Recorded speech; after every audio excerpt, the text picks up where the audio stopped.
सुप्रभात बच्चों। हिंदी में आप लोग झांसी की रानी की समाधि का कठिन शब्द और शब्दार्थ लिख चुके हैं। अब हम लोग आगे बढ़ते हैं। तो बच्चों, बोध प्रश्न मैं आपको बाद में कराऊंगी। पहले देखिए, नीचे लिखी पंक्तियों का भाव स्पष्ट करिए। ये मैंने कॉपी में लिख के रखा है, मैं उससे आपको समझाती हूँ। तो देखिए, सबसे पहले हम लोग संदर्भ लिखते हैं। तो इसमें हम लोग लिखते हैं कविता में कि प्रस्तुत कविता हमारी पाठ्य पुस्तक कलरव भाग 5 के झांसी की रानी की समाधि पर से ली गई है।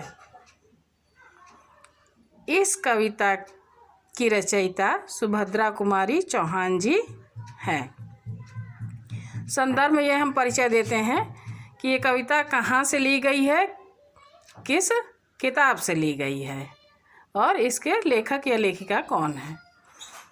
फिर प्रसंग आ जाता है कि इस कविता में झांसी की रानी की समाधि की गौरव गाथा का वर्णन किया गया है। अब हम लोग भावार्थ पे आते हैं।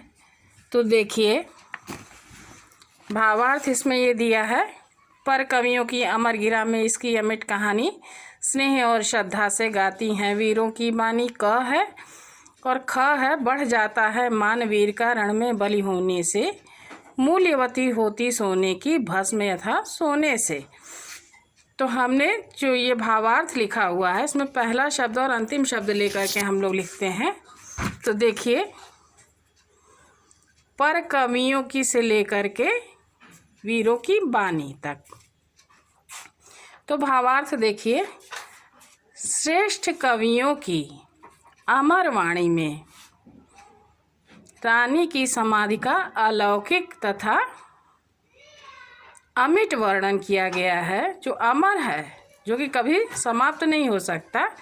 और ये लोग, ये जो वीर लोग हैं, जो श्रेष्ठ वीर कवि लोग हैं, ये लोग स्नेह और श्रद्धा से प्रेम पूर्वक इनकी कहानी का वर्णन करते हैं। इनकी कहानी अमर है, इनका वर्णन अमर है। फिर है, बढ़ जाता है मानवीर का से लेके सोने सी। तो देखिए भावार्थ, कवित्री कहती हैं कि वीरों का मान सम्मान और भी बढ़ जाता है जब वे युद्ध भूमि में बलिदान हो जाते हैं, शहीद हो जाते हैं। जैसे कि सोने की भस्म, अर्थात सोने की डस्ट जो होती है, राख जो होती है, वो सोने से भी मूल्यवान होती है। तो इस काम को बेटा आप लोग कॉपी में कर लीजिएगा। फिर मिलते हैं हम लोग अगली कक्षा में। तब तक के लिए धन्यवाद।